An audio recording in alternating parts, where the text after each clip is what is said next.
Épisode 68. C'était une bien étrange scène qui se jouait dans le palais du roi de Thèbes ce jour-là. Jocaste, la curiosité aiguisée, ne renonçait pas à arracher le secret de la naissance d'Édipe à Périboea, sa mère adoptive.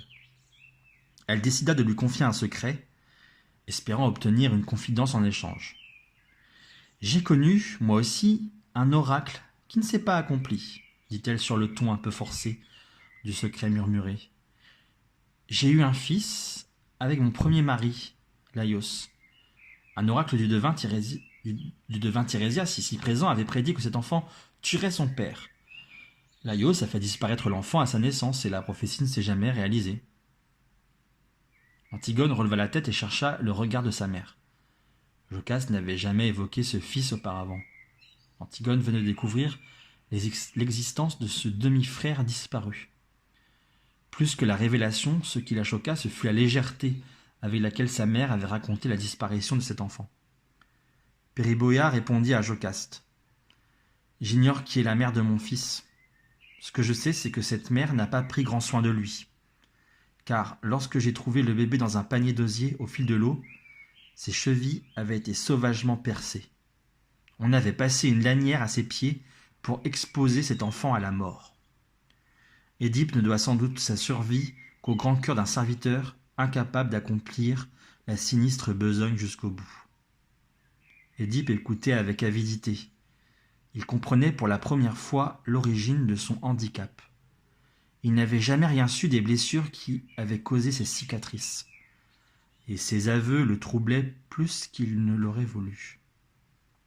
À ce moment, Antigone bondit.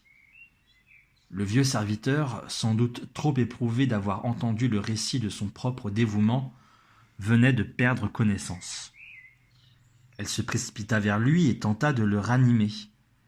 Comme elle n'y parvenait pas, elle le fit évacuer et demanda à ce qu'on le conduise dans sa propre chambre.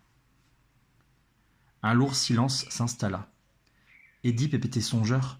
Il frottait machinalement ses pieds boiteux. Périboea semblait perdu dans ses pensées. Créon s'amusait à agacer un petit chien qui aboyait de temps à autre.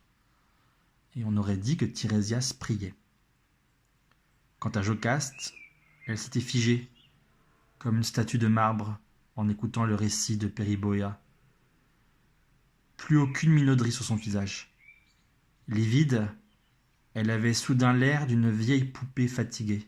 « Que vous arrive-t-il » lui demanda Édipe. Il s'approcha d'elle, lui posant tendrement la main sur l'épaule. Elle poussa alors un cri et le rejeta violemment. « N'approchez pas ! N'approchez pas !» hurla-t-elle, la figure déformée par l'épouvante. Elle fixait son mari avec des yeux de folle.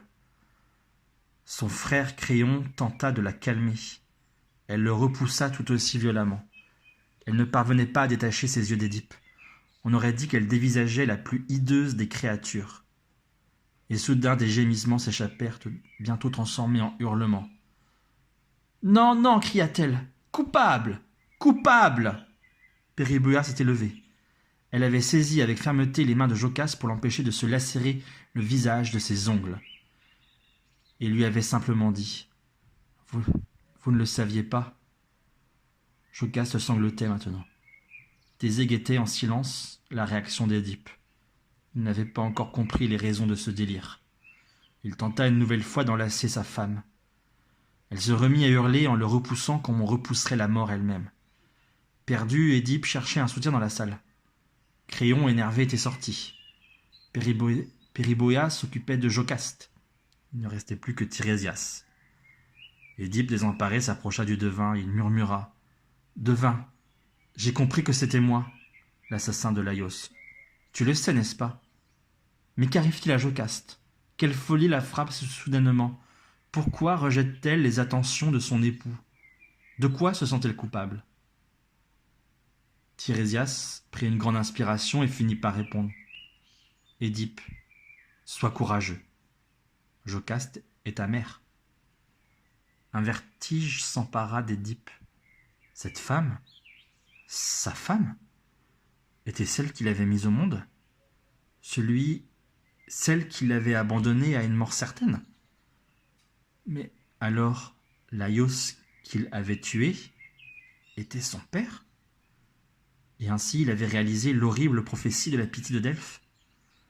Ainsi, lui qui ne rêvait que de justice et de prospérité pour son peuple, avait attiré la peste et le malheur sur sa famille en enfreignant les deux lois humaines les plus sacrées.